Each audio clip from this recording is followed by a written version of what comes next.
All right. Hello, everyone. Welcome to another episode of Help with Natalie Cuomo. I'm here with the amazing Onika McLean. How are you? I'm wonderful. Hi, Natalie. I love you. I love you too. How are you, sister? I'm good. I'm so happy to have you. Oh, congratulations. Thank you. It was a crazy weekend. Yes. How was it? Tell me about it. It was great. It was my 28th birthday. My first ever album came out. Shut Up, You Loved It. #1 on the iTunes chart. Very exciting. Yay. And then Dan proposed to me. Oh my God. So what'd you, of course you said yes. We said yes, yeah. And then you guys like had passionate love-making sex for the rest of the weekend? Yes, definitely. Oh, this is amazing. Well, I You had guys to get a film it? manicure. I had to get a manicure. Right before you can post on, you'd be like, now I gotta go. He posted the non-manicure photo, and I was like, I need to get a manicure, Dan. I love how he said, sorry, fellas. Yeah. That was so dope. I was like, oh, young love. That's Yeah. amazing. I think I got engaged at like 20 years old. Yeah? That's young though. 20? Yeah. What happened? I was just trying to get out of my mother's house. What about you? Do you guys live together already? We don't live together. Well, we spend every night together, so Okay. it feels like. It feels like you live together. Yeah. I was trying to get out of my mom's house. So I was like, I need to be an adult. So then, I was getting married and stuff. Wow. Yeah. It's so scary at that age. Yeah. Yeah, but you can be engaged for a little while. Give yourself some time to. You're gonna have a big wedding and all that stuff. I don't know. I want to have like I feel like I want to set a date reasonably soon. Have a modest sized wedding. Like he has a big family, but I want like a pretty small, like close friends and then family. Oh, nice. So Type you're of getting situation. married. You're not just engaged. You're getting married. No, I want like this is gonna happen. Yeah. Nice. So you're gonna have like babies and stuff. When I'm rich. Oh, I was about to say, wow, congratulations. That's so sweet. Yeah, it was really sweet. There's this animal sanctuary that I've like been wanting to go to, and then he like got this like private tour. We pet a bunch of animals, decided we're never gonna eat them again for like 2 hours, and then then he asked. It was very sweet. Oh, congratulations. I was surprised. Were you surprised? I was surprised. He didn't like ask one of your friends what kind of ring would she like? Oh, I and all that didn't. stuff? Well, no, I knew the type of ring and stuff like that, but I didn't know like. When and where and how. Yeah. That's nice. That's so sweet. Young love wins. Love wins. So that was the crazy birthday weekend. Yes, what a wonderful way to turn 20 years old.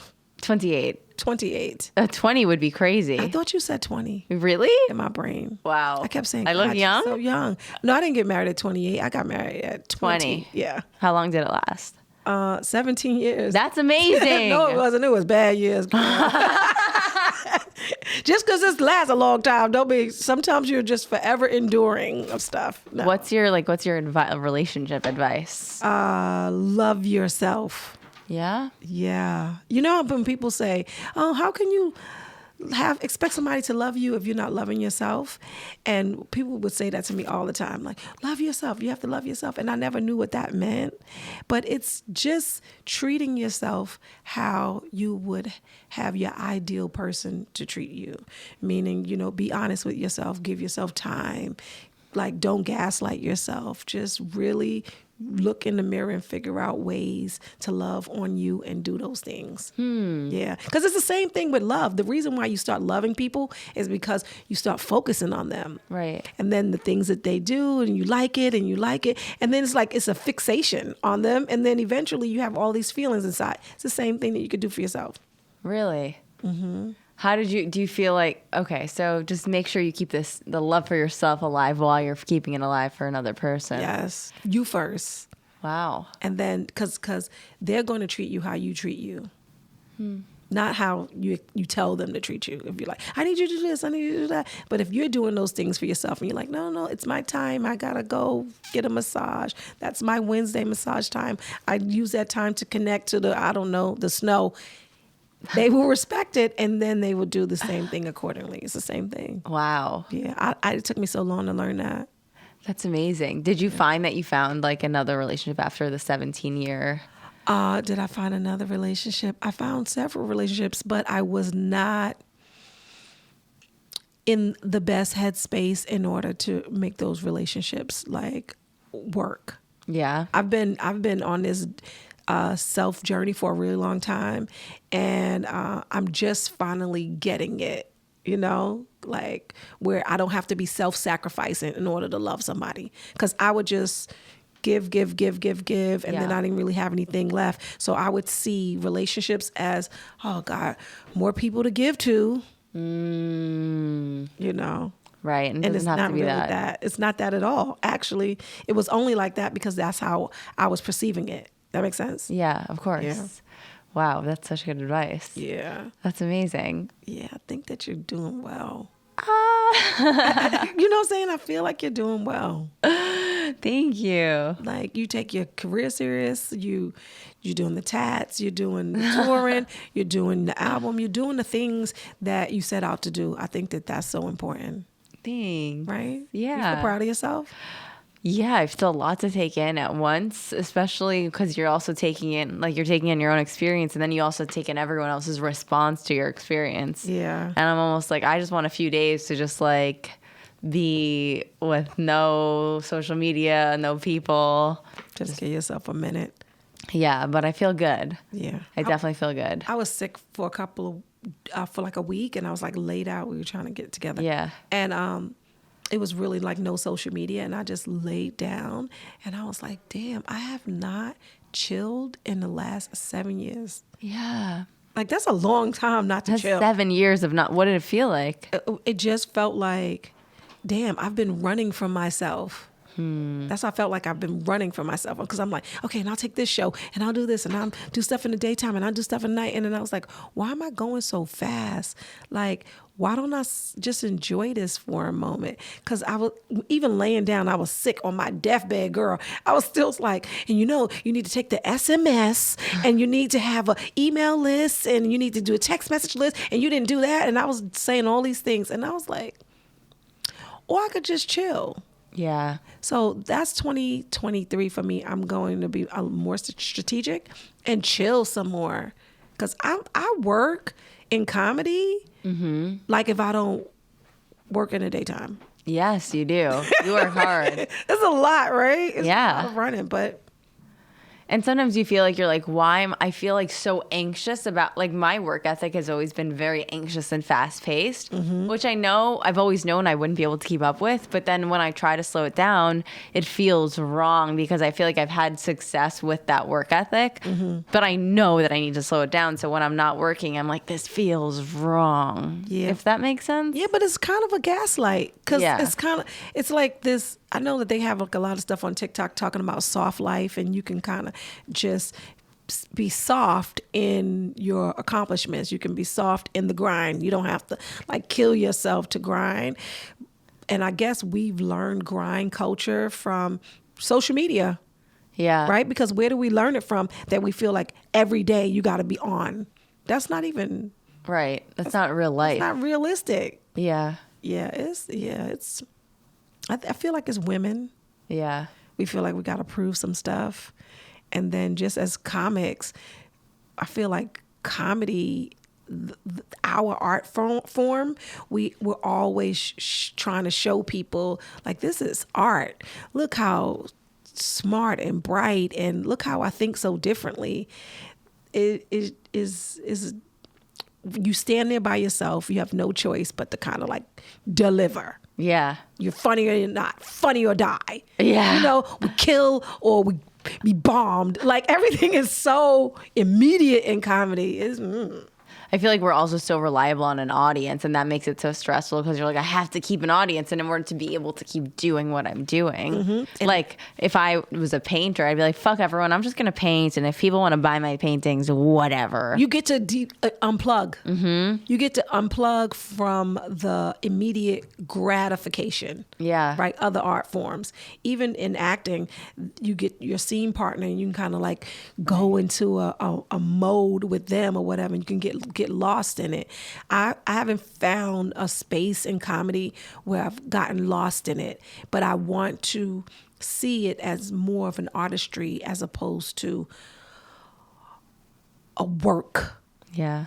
That makes sense? Do you feel like that when you're like doing longer sets on the road? Like I feel like on the road, I definitely feel closer to that than like in New York when you're doing the 10-minute set. I feel like you can get lost in like doing a long set or like writing.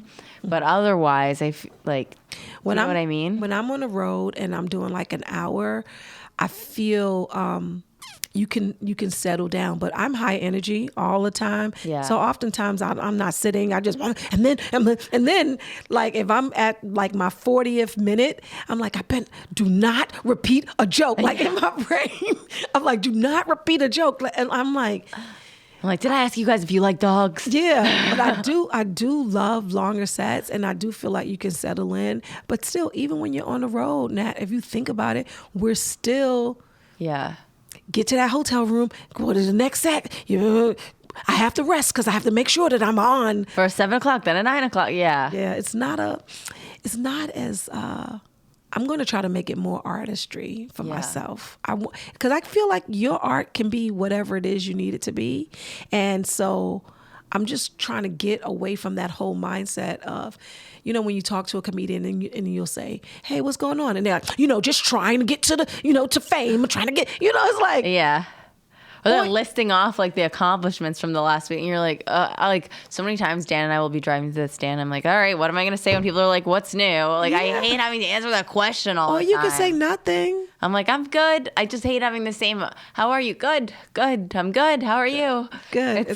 It's like we feel like we need to start saying stuff, right? Yeah. It's true. Like it's true because when somebody says to me, "So what's going on with you? What's up lately?" But for comedians, they only want to know what's your last opportunity. Yeah. It's not what's up lately, because what I should say is, I've been feeling kind of down lately. Get the fuck out of here. I don't want to hear that shit. So what inspired you to be a comedian? Like what? I know it's a typical annoying podcast question, but I want like, what was like, you were like, I'm gonna be a cook, because you just recorded a special. Mm-hmm. I'm waiting for it to come out. The backdrop was sexy as fuck. You looked amazing. I remember that night. Shout out to Kathy Campbell, my homegirl. That was her idea. Really? She was like, this needs to say Onika, and then she was sending me links. She was like, buy this, buy that, rent this truck. They built the stage. It was amazing. They built it at the stand. They just built it. I was like, oh my God, I love them. And then I have imposter syndrome. I'm like, I don't know if I should. And thank God for Chris. He's like, that's next, So what inspired me to do comedy? I always wanted to be in the arts. Mm-hmm. And I knew that because I was always jealous when I saw Nia Long, when I saw like these actresses like living their dreams. I used to be like, oh my God. But I had made my life so early. I had kids real young. I was married real young. And I just kind of threw dreaming to the side so that I could just be a mom. And as my children got older, I was like, what about me? Like, what do I want to do in my life? And I had always taken acting classes, but I would never go into auditions because can be nervous, like a goddamn punk. And auditions are in the daytime, and I was working in the daytime. So I was like, let me just take a comedy class and see what happens. Mm-hmm. So it was just me taking a class after work. And then so I took Rick Chrome. Her name is Veronica Mosley. You know Veronica? No. Mm-mm. So it's out of the cellar. The cellar has classes. All the clubs have classes. Yeah. So I took one of the classes, and then I had the showcase, and I was like, oh my God, I think I like this. Like, I didn't know it was so addictive. And then I just started going to mics and doing comedy after work and doing comedy after work. And then it just started growing, and then it started being bigger than anything that I could have imagined. It just became bigger. Yeah. And I'm so proud of myself. I feel like I can do way more with it if I can just get out my own way, because sometimes I feel nervous or whatever. That's why the youth is so amazing, because you guys are fearless, and you're like, what's the worst thing that can happen? It doesn't happen. Well, for me, like I could work at a job, and then they were like, I don't think that this is really working out for our company, and then now I can't pay my bills. So that's some different shit. So, but so what inspired me to do it, I didn't have anything else for myself except, because you can work a job, but if you don't have if it's not your dream, it's still a job, even if it's a career. Yeah. Yeah. So I didn't know that I wanted this dream, but now I love it. I love it. Do you see yourself like, what was the point where you were like, oh, this is my career now. Like, this is becoming something big. Was there a pivotal point in your stand-up career, or did it just like I always try to figure out, like, is it like one thing that happens to people, or is it like a bunch of little things? Like, what makes you go like, oh shit, this is like real, I'm like really a stand-up comic? I felt, I was talking, some woman came up to me and she was like, you say the things that I want to say. It's like you're up there and you're telling my story. And then comedy became more than me. Yeah. Right? I feel like if you have the microphone and you've had these experiences, and if those experiences can inspire, inform, encourage, sometimes just give someone like a mirror to feel like that's a light on them, then now you have a responsibility that's higher than yourself. Right. And I was like, oh, I'm talking for the women that's like me that forgot to dream. And it just got bigger. That's amazing. Like, everybody doesn't have the microphone. Not everyone can make people laugh, and then there is something in us that's saying, I need to tell the truth about this. And I know I'm going to maybe seem like a whore, maybe seem like, a bitter. Maybe I'm going to seem like all these things that's probably not so great to seem like. But I feel the need to say it anyway. You're saying it for other people because they can't. Right. Yeah. What do you feel like there's like a primary message that you feel like you want to say? Yeah, you can dream no matter what age there is, and your voice really matters. And if you have the courage to tell the truth, like if you have the courage to tell the truth about your experiences, either the ones where you don't look so great, yeah, then your life was worth living. That's how I feel about it now. And it was never that before. Like, it seems like but it wasn't like that before, and now it is. What's your process like of writing out those things? Like, do you write on stage? Do you sit down at work when, it's a little not so busy and you're writing? Like, what's it like writing your new material? So it just kind of comes to me. Yeah. Like in a conversation, and I'll be like, oh, and then I'll, most times for my comedy, I talk about my life. I talk about my kids. I talk about my ex-husband. I talk about dating or work life or whatever, and trying to balance the two. And then I'll just, get silly with it, because that's where the comedy is, the silly part of it. Right. And then I just move through that. But sometimes, so I have different processes, because sometimes I'll just free write in the morning, and then comedy comes through that, because I'll do, you ever read that book, The Artist's Way? Mm-mm. So so there's this part in The Artist's Way, and it's talking about the morning pages, where that's where you get your downloads from the universe or from God or whatever. And so as soon as you wake up in the morning, grab a pen and just start writing, and things will come out. So oftentimes it's poetry. Sometimes it's like, fuck them, like whatever is happening inside my body. And then sometimes it's jokes. And then I've gotten like a lot of jokes just that way. I got my political stuff from you. You just got to be a reporter to do political humor. You just say the stuff that these damn crazy people are saying, and just say that, and then that's the joke. But I have different.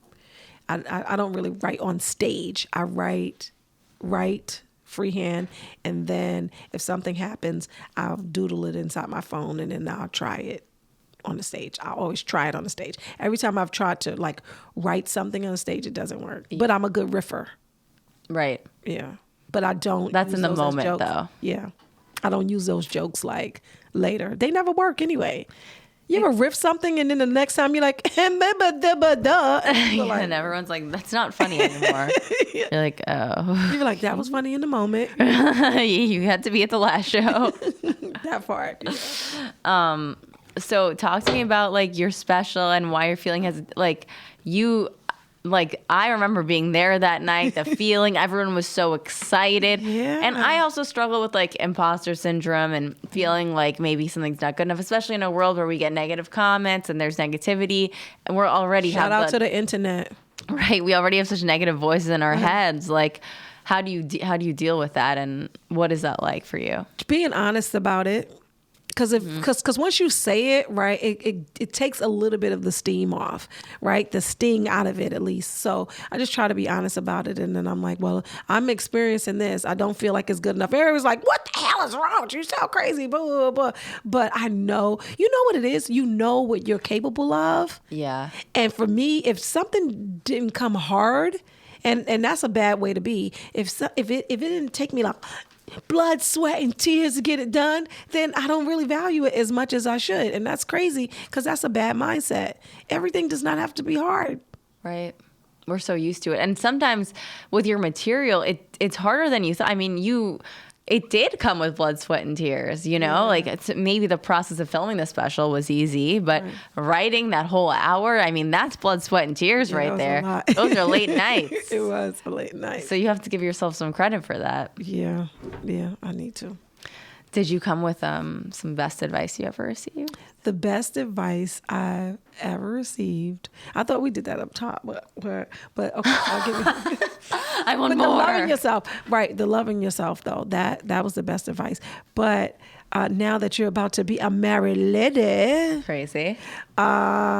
Save some soul for yourself. Same, like always. I feel like your life can only be as good as you treat yourself. Like you gotta just, a lot of people say don't be selfish. I think that you should be selfish. I think that people don't want women in particular to be selfish, because then who's going to look out for the whole world?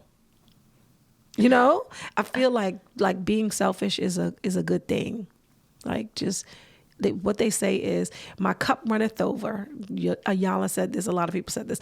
My cup runneth over, right? But everything inside my cup is mine. And y'all can have everything that's outside. But I got to keep myself full in order to give to other people. So fill yourself up before you try to like give to other people. You know how we do. We're like, you could be on your deathbed and your friend calls you and she's like, and then he blah, blah, blah, blah. And you don't even take a moment to be like, I'm going to call you back in 10 minutes, but I just need 10 minutes, right? We don't give ourselves that space, like holding space for yourself. So that's the best advice. Save some soul for yourself. I like that advice. Mm-hmm. What are some ways that you like managed to, I was thinking today, like, okay, like I've been running with Dan, but obviously like at first I started off running a lot with him and I've run a little bit less. Mm-hmm. Like I feel like I want to keep exercising. I feel like that's important for me, and writing and stuff. Do you like it, the running? I do. I like the running as far as exercise goes. Like I've always liked yoga. I like the running. I just feel like it's a good form of exercise. Mm-hmm. I feel like with running, it helps you with writing. Yes, you think of so much. And as long as you like that's why I'm like, running with a person may not be so like great or whatever. But if you have headphones, because you got to like talk, interact with you can always another. Talk, yeah. But I feel like as long as you got like your little voice recorder and you can like get down those ideas, because those ideas leave. If you don't write them down, they're never coming back. Wow. I don't care what you think, right? It's like, so I feel like that. So how I'm trying to save some soul for myself is through exercising, because after the pandemic, like I gained so much weight and it seems like it's just not leaving. Yeah. And I feel like that's a direct correlation with my creativity, because when I am exercising, when I am doing stuff that's just for me, my creativity is on 1,000, not the 500 it is on right now. I feel like a correlation between my sleep and like jokes. Like for some reason it's always been ideas come to me right before bed. Yeah. And like that's how I know if I'm in a good place, if I'm able to like have moments before bed and I'm not just like knocking out right away. Yeah. Do you know what I mean? Mm-hmm. Or I'm not just like super numbing out before bed with weed or something. Yeah. That if I'm like allowing myself those few minutes of like the lights are off, everything's off, and like those I feel like are when my like thoughts kind of start coming to me. How often does that happen? Because I feel like I conk out a lot. I feel like I'm just like, oh. I know. I feel like it depends. I guess it depends. But I feel like you need to like leave more. You need to leave. It doesn't have to be before bed, but like leaving more like open room in your mind for like those thoughts to but visit. It does happen before bed, right before you're waking up and right before you're going to sleep, and that's like so important to give yourself a minute to fall asleep, as opposed to just crawl into bed, because sometimes comedy is so late night, you just crawl in there and you're just like. Like, what happened the night before? Do you have any crazy stories of like being on the road and having like crazy interactions with people? On the road, crazy interactions with people.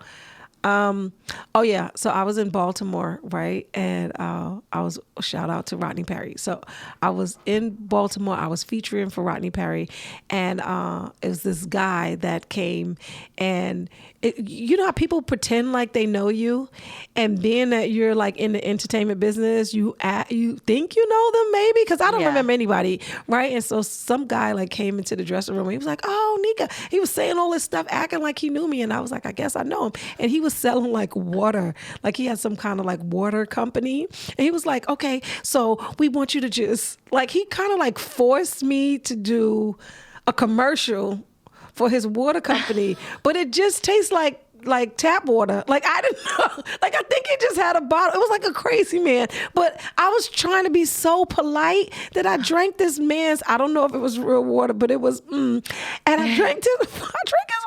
It's so funny. I don't know that man from a man in the moon. And the guy that I was with, Ronnie, was like, "You know him?" And I was like, "No, I thought you knew him." It could have not been Nobody water. knew him. That's so funny. It could have been cyanide poison. It could have been whatever. But I'm just trying to be so, nice. I don't want to get the reputation of being like a crazy person, that I was an ass, actually. Oh my God. And then I was like, this water is so good. If you ever see that footage, just know I was trying to be polite. I was trying to be polite. I don't know that man, and I don't know nothing about that damn water. Has anything happened to you like that? Oh my God. I feel like I have an issue with not keeping my cool. Like I'm the opposite. You'll flip out? I flip out, I think. Like I was in LA. I was so excited. I was like headlining at the Ha. It was like the first time headlining in LA. Nice. And someone they didn't realize there was a man outside with like 80 cameras, random like iPhones, and someone let him into the green room. They're like, the host asked him to record his set, and he's just in the green room. He's got thousands of bags. He's just a random man. He's got all his camera equipment, and I'm literally like freaking. I'm not playing it cool. Yes, like because you're nervous already. You're trying to headline. Yeah, and I'm like also about to put all of this on a special. Like, wait, who's this man with all these cameras? Like, what is happening? And there's like all these plastic bags, like. It was a crazy. I was so rude. I was like literally was like, you can't, like I was like, this is not okay. I was the only one who did this. I was like, this is not okay. This is not okay. No. And I felt like I seemed like. No, but you have to hold that space. I think sometimes I go too far setting boundaries, because I set the boundary, but I feel anger inside of me when I do it. Yeah, but you should, because people are breaking your boundaries, right? This is very important. It's true. And I learned a lesson that day, because I do like my green room to be chill. And I've been on the road a couple times with the headliner or whatever, and they need their green room a certain way. And it's not even respecting the art of the comedy if you're not giving yourself time to process before you go out and work. Well, I always think of this like people that get super drunk or high or whatever before a show, like these people are paying to see you perform at your best. Yeah. So like, what are you doing? Like, it's just not fair. Like, that's why, I agree. Like most people would look over their set, write out the order at the very least for like, and it's just when there's just chaos at a stranger with a bunch of bags, you're like, why? It felt like, is everyone seeing this and thinking it's fine? Like, what is happening? Yeah. But I just felt like, I feel like I'm not too picky about green rooms, but sometimes I just get Sometimes you need a minute. Yeah, sometimes you need it's like when you're in New York City without your car and there's just no moment of privacy and you just are like, I need a public restroom. Right. I just need a minute. I just need to back up a little bit. But I feel like people like don't respect comedians in that way. Yeah. Ida Rodriguez was saying something recently on her IG Live, and she was like, comedians do not want you in the green room like, hey, what up, man? How you doing? Like, hey, I want to talk to you about XYZ. Yeah. Right before they're about to go up. Like, give them the opportunity to get themselves into a headspace where they really can perform for you. Because for an hour, 2 hours, if you're Dave Chappelle, 3 hours, you're going to be captivated by this person's thoughts. So give them time to get their thoughts together, right? It's so interesting because I feel like I did a lot of theater as a kid, and the night of the show was like a huge thing. Like the preparing, everyone everyone in the cast would like sing and do all the shit together before, and it's just so weird to think of the way we go on stage, like just like, you know, hit it, tweet something and then go up. Like, it's weird. Like, don't you think you should find some sort of like peace or consistency? Yeah. And I definitely want to like find that before. I feel like, you know, earlier in the year I was definitely struggling more, and I feel like anger fueled a lot of my comedy, and I was like, whoa, I have good sets when I'm angry. Yeah. But I'm like, that's not good. And I feel like finding just like a consistent calm place before you go on stage is so important. Yeah, I pray before I go on stage. Do you pray before you go on stage? Like, no. Oh God, please. You do? Yeah, I pray before I go on stage all the time. But I do have good sets when I'm angry or when I'm sad. Like if I'm feeling like the whole world is beating up on me and I'm trying and when I get on the stage, it's like, whoa, but it's probably not as great as I think. You know what I mean? Like I have, like even when I did my comedy special, we filmed it twice, and it was more people at the first show. The energy was like crazy. It was my first run doing it. I was so excited. I just knew that was going to be the best show.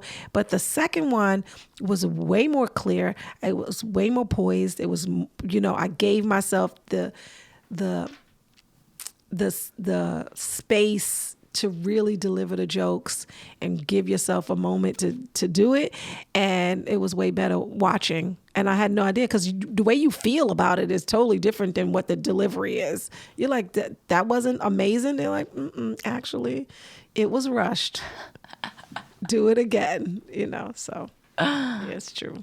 I don't know. I also felt like my second show taping was like better, calmer. And you're just like, I already got it down. So worst comes to worst, like you'd be like, get stuff from the front and then bring it to the back, right? There's a lot of stress when you're like, I've invested in this night, so I can't really fuck it up. I can, but yeah, why would I? Stinks to do so. And you get the time, you get your time in the spotlight, right? You get to stand on that stage and really think and deliver all that you practiced, and all that, if depending on what your joke structure is or what you feel about them, you get to like kind of leave it there. I'm like working on all new material now. Yeah. Like I'll do my same little 8 minutes to host, because I can't, like, you know, you when you're hosting, you gotta like make it make sense. But recently I've been just doing newer stuff because I want to talk about like mental health stuff. I want to talk about stuff that bothers me, that I'm struggling with. I want to try to make some of that stuff fun. I want to bring some of that stuff to the forefront. I feel the same way. I'm like, sometimes I'll hear myself doing a joke. I'm like, I don't even want to be talking about this. There's other shit I want to be talking about, but like, I haven't found a way to write about it in the best way yet. Or like, I'm just like, oh, the jokes that I've written about don't hit the same way as this, but I'm like, this is what I want to talk about. 100%. You know what Monroe Martin always says to me? He's like, you need to go somewhere and bomb. You kill too much. And it's true.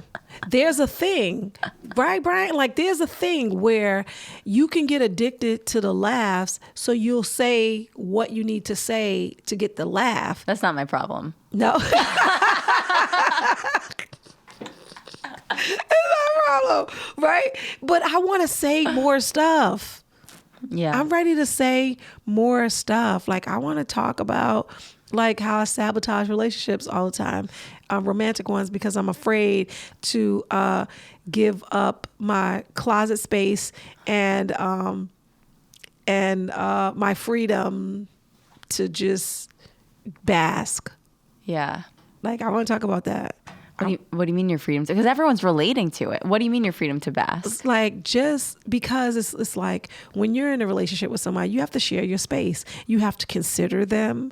You have to be considerate. You have to like, unless you're going to just be an asshole, it's not just you. Once you open your life to someone, you have to think about that person, because what's happening is you're imprinting yourself on that person, and you're allowing that person to imprint themselves onto you. You're never the same after you've been in a relationship. If you think about all the relationships that you've been in, you've changed because of those relationships. Yeah. Either you're more this or a little bit more that. We think that we come out of this world like unscathed. It's not true.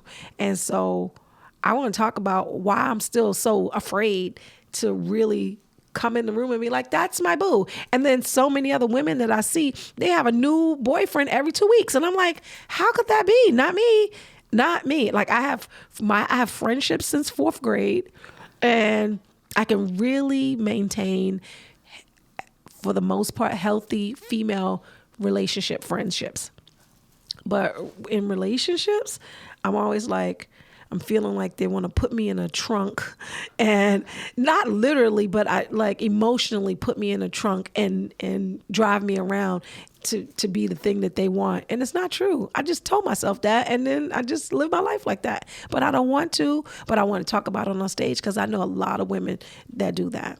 It's very hard not to project past situations onto like a current partner. It's so hard to be like, well, if this happened before, like, how do I know that you're not going to do this? That. And by making sure, not sabotaging the situation. Right. Not seeing them, because it's not like you can see people from a scope where they have not done anything, because you're still looking from some traumatic shit in the past. I feel like everybody that goes, not everybody, a lot of people that are in comedy, it comes from some kind of trauma. I know. Whenever I say, I'm like, oh, what happened to you? Right. It's like you're looking for You're in a psych ward. You're like, what happened to you, kid? Right? And they're like, hey, want to get together? You're like, nah, I'm good. No, I'm good. You smell sticky. I can tell. I can tell you don't like your mother. Very important quality to like your mother. That's very important quality to like your mother. I've dated a lot of men that had mommy issues, and I didn't even realize that that was something that I was doing all the time. Really? Mm-hmm. I didn't even realize that, because then I think about their mothers, and I'm like, oh wow, she is a piece of shit. Whoo, wow. I do that all the time. Why do I do that all the time? So I'm just learning me. Yeah. I'm learning me. And I feel like it's the best way to free people, when you're able to just be transparent with the learning. Like, you know what else I do that's messed up? And they're like, okay, well, like my therapist, okay, so now you know what you do. What you gonna do to fix it? Huh? I thought that I thought that was like checkmate when I told you I knew what I did. Okay, I guess not. Do you have a female therapist? Yeah, a white woman, Jewish lady. Shout out to Dr. Glassman. How is I live in New York. She's good? We grew up together at this point. Really? It's been a long time. What do you feel like she does that helps you? Like, what does she do? Well, once I stopped lying to her, because that's the other piece, right? Most people, well, no, I'm gonna just talk about myself. I would go in there lying. By the way, that's hilarious. I would go to the therapist and just lie. I would be like, she'd be like, well, you know, you have an issue with that. No, the hell I don't. I don't have an issue with that, because I checked that. And she's like, why? What's wrong with her?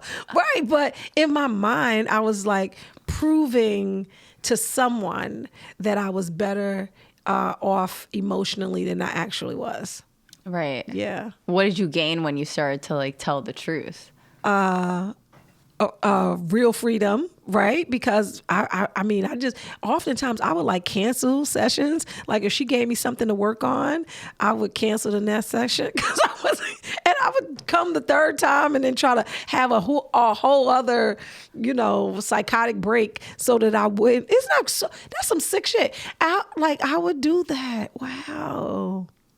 Okay. Yeah. I just didn't. I just wanted her to listen, I think. Yeah. And I was too afraid of what I needed to do and say to certain people in order to get my healing. And then eventually you realize, oh, I could die before I find peace and comfort inside my body. Oh, okay. So let me just say the thing. Yeah. So then I started telling the truth. But you can't expect the truth from someone that is willing to lie to themselves. So I was willing to lie to me. So she know damn well I was going to lie to her. But as long as I was giving her my $150, she was on board. You know what I'm saying? And then eventually you got to get out of it what you came to get. That part. And people say to me all the time, oh, you had a white woman therapist? Like, why? And I was like, she was in network. Like she was. I was like, how much I'm gonna spend? Like, you know what I mean? Out of network therapy is very expensive. I mean, we didn't have, when I started therapy, we didn't have that Headspace or whatever the hell y'all do. What did we breathe? BetterHelp. BetterHelp. Yeah. We didn't have BetterHelp. So you had to like pay your money. And so that's. Do you feel like she doesn't understand you? Like, do you think there's like do you ever feel like that? But like, I don't think that she doesn't understand me. I feel like we just come from very different walks of life. And I knew that I was going to have to start backing up from therapy a little bit when I started like, following like her life on social media. Oh no! What did you see? Because like she had a baby and a man, like because your therapist is like God in your mind, right? Yeah. They don't really have a life because then you will feel bad that you're dumping all your problems on them. And so then I started doing. I was like, oh, that's kind of weird. And then I would be sitting up there in my therapy session thinking, should I confess it? Girl. But what she did add to my life was meditation. Yeah. Like, cause she's kind of like hippity dippity dippity. She's like, did I tell you about this book? No matter where you go, there you are. Come on, let's do fire breaths now. Like it was. I like her. Right. Very much that, right? So it was very much that. We would do fire breaths and we would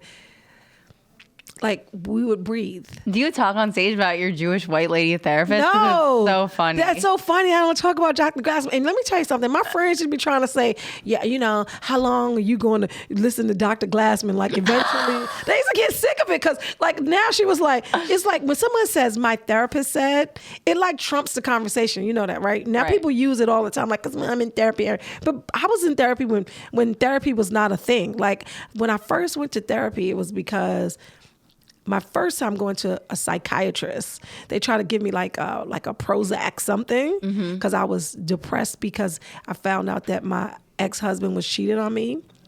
And it was another white Jewish lady, but she was on the Upper East Side. And this is what she said to me. She was like, I swear to God, Natalie, it's so funny. She said to me, I just have one question. Is your husband of West Indian descent? And I was like, why? No, why? And in her mind, she was like, well, a lot of her patients, I guess, that's the culture, cheating men. And I was like, I'm getting the fuck out of here. And then they like turned me off from therapy. And then she tried to give me like drugs. And I was like, nah, I'm not taking no drugs. I got to raise my kids. Ain't no way in the world. And then I didn't go. And then I realized that there's different things, behavior, cognitive reasoning therapy. You don't have to go to places with the drugs. So then I finally found Dr. Glassman, and I was trying to like get divorced, and I was starting a new job and all those different things, and just it was a lot just being a single mom. Yeah. A lot. It sucked ass. I can imagine. I did not sign up for that. Like I had no idea that was going to be my life. Yeah. Like I was like, wait, huh? I'm gonna have to do this. Like I was doing it by myself, but But it's different when you have a person there. It didn't feel like I was doing it by myself. That makes sense? Right. You have the illusion that someone's supporting you. Yeah, I had the illusion that someone was protecting me, because it was very important as a Black woman to just feel protected. I've been date raped before. Like, protection was very, and still is very important to me. Like, that somebody will defend my honor, or I can hide in someone's, chest, and they'll make sure I'm okay. That's always been really important. And then not to have that, and then be trying to navigate two other young women that I was like, how do I protect them? How do I protect them? Right. It was a lot. Therapy, I highly recommend. 10 out of 10. You know how y'all say that, 10 out of 10. But I did it for a really long time. Do it still sometimes. You feel like that kind of like betrayal of trust in your last relationship really affected like your dating moving forward? Yeah, I think so. I think it was a betrayal. I think that betrayal for women is a lot, right? I feel like I wish I was a hoe when I was in my 20s. Like, I really wish I would have just slutted out, and just because I kind of like walked around scared of life a little bit. And so I didn't do certain things, but if I would have touched them, and I would have been like, oh, it's hot, but I can manage it. I just didn't touch. Mm-hmm. That makes sense? Yeah. So I always say to younger women, I'm like, get out there, date, see what you like, see what you don't like. Yeah, it is dangerous, because some men are crazy as hell, and some women are crazy as hell too. But you know what I'm saying? Like, there's things that can happen to you, and you want to be careful. But live life like nobody can tell you about it. And I wish somebody would have told me that when I was really young. Like, don't get married so young. Like, I know you don't have any idea on what you want to do, but give yourself some time. You'll figure it out. Right. Yeah. I wish somebody would have told me. You will figure it out. Don't make all these decisions, today at 21. Yeah. Like, give yourself a moment. Yeah, that part. Well, the best way to learn is life experience. Right. That part. So, yeah, I wish that I would have, I have friends that were hoes, and I mean, they have the best life now. What do they do now? I can't say, because their husbands will be mad at me. But yeah. But what I'm saying is, like, live your life when you're in your 20s. Like, live your life when you're in your 20s and your teens. Like, just have fun. There's no guarantee that you're going to be some 80-year-old lady. Yeah, but maybe that's what you want. Maybe you're like, no, I want a family. I want a man. I want to get out of my mom's house. I want to start a family. But I was very young making those decisions. Yeah. It wasn't that I wanted a family. I wanted to get out of my mother's house. Right. That was the thing. I was like, okay, this is not working. Right. I'm going to go here. But then I had no plan, no dreams. Yeah. Right? Because if you have a dream, then I would have been in my 20s. I'd have been like, I probably should be in LA, I think. Right? I didn't even think about LA. I lived in the projects. I just kind of thought that life was a little bit Gilligan's Island.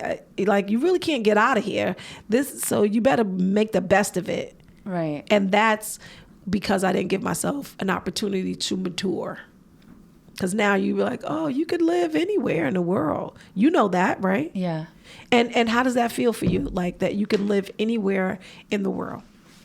Feels good. I'll probably leave New York soon. Right. Yeah. But you see what I'm saying? Yeah. You give yourself that opportunity. At 22, you don't think like that. At 22, you're like, oh, mama, but this is what life is. But once you give yourself a little bit more space, and you're like, you know what else I could do?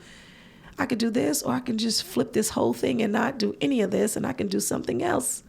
And I didn't have those cognitive reasoning at that time to figure out you could do other stuff. You should do motivational speeches. I have. You have? I have. Before I started comedy, I was doing like motivational stuff, motivational speaking, because I love inspiring, particularly young women. I do. Like, I feel like just as a young woman, not having the guidance, because I was my mom was a teenage mom also.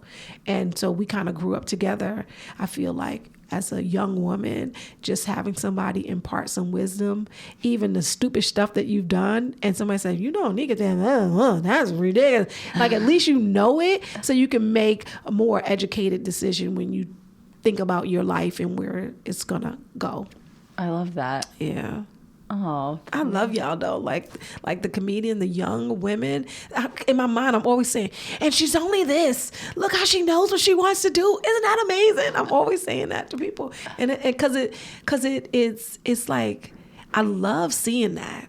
I love seeing that you say to yourself, I want to do this with my life, and then you do it. I feel like that's so dope. That's ultimate badass.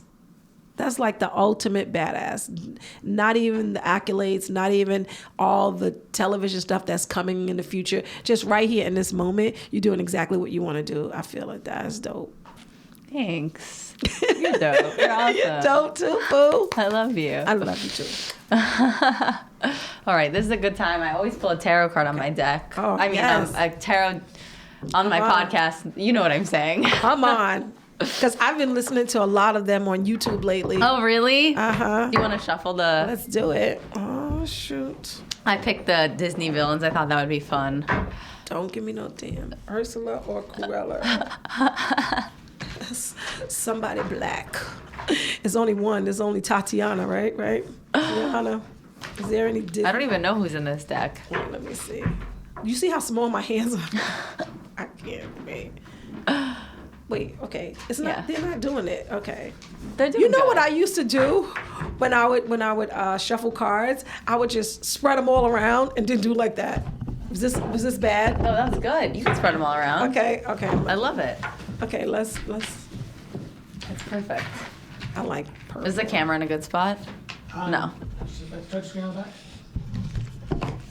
Okay, turn back. Oh, yeah. Hot damn. Good. Okay, Looking do it good. again? Want to do it again? Okay. Look at my shirt. Okay. Ooh. I want to hear more of... Man, I want to keep going forever, but we're... Damn, okay. Okay, come on, let's do it. All right, so I guess... I don't know. I feel like we should pull one like this. I never All right. do it this way, but I'm feeling it. Okay, Will you pick come the on. card? Okay, right. All right, what do we need to hear? The Fool. Wow. That's cool. That's like the... Everybody plays the fool sometime. Okay, what is it? That's like the first card. That's like the first card in the hero's journey. Like the first... It's the very beginning. It's the very beginning. It's interesting because it is kind of what you were talking about. Uh-huh. Like you're kind of talking about like youth and I'll read it from the... Okay, do it. Let me see what it says. Let me see. The Fool. Who is that anyway? I don't know. It's a devil on one side, one shoulder, and an angel on the other. Yeah, because he shoulder. doesn't know anything. He's And- the fool. And he's just walking It's the beginning. almost over a damn cliff. Look at this. Well, he's not going to go over the cliff. How do you know? He's not even paying attention where he's going. This guy looks like he is about to fall off someplace. The fool represents someone who, like Kronk, is excited to embark on a new adventure, but whose inexperience and naivete sometimes trips them up along the way. That's me. You're on the precipice of an exciting journey. With a spring in your step and your head held high, you're ready to pursue a new goal with limitless potential. The Fool Tarot card advises you to balance your bubbling optimism with a little common sense. If you stay level-headed, focused, and double-check the labels on Yzma's potion bottles, there's no telling where this new path will take you. Nice. So be careful, but move accordingly. That's a good card. Oh, that's not. The This is what I beginning. feel like doing. I can do anything. Yeah. I can do anything. Shout out to Maddie Wiener. I love that. You know that joke that she says? She's so funny. She is. She is hilarious. All right, Onika, where can people find you? You're amazing. Okay, so you can find me on social media, Onika, Onika comedy. Onika means warrior, you know that. Yeah, it's like Nicki Minaj, that's her name, Onika. Really? Nicki Minaj. And I'm doing Caroline's on New Year's Eve. So come through. That's going to be amazing. I'm Oh doing my both God. shows. And look out for my comedy special. We're going to figure that out. Amazing. Thank you so much. And we'll see you guys next week. And if you haven't already, please get my album on iTunes. Shut Up, You Loved It. Thank you guys so much. Bye.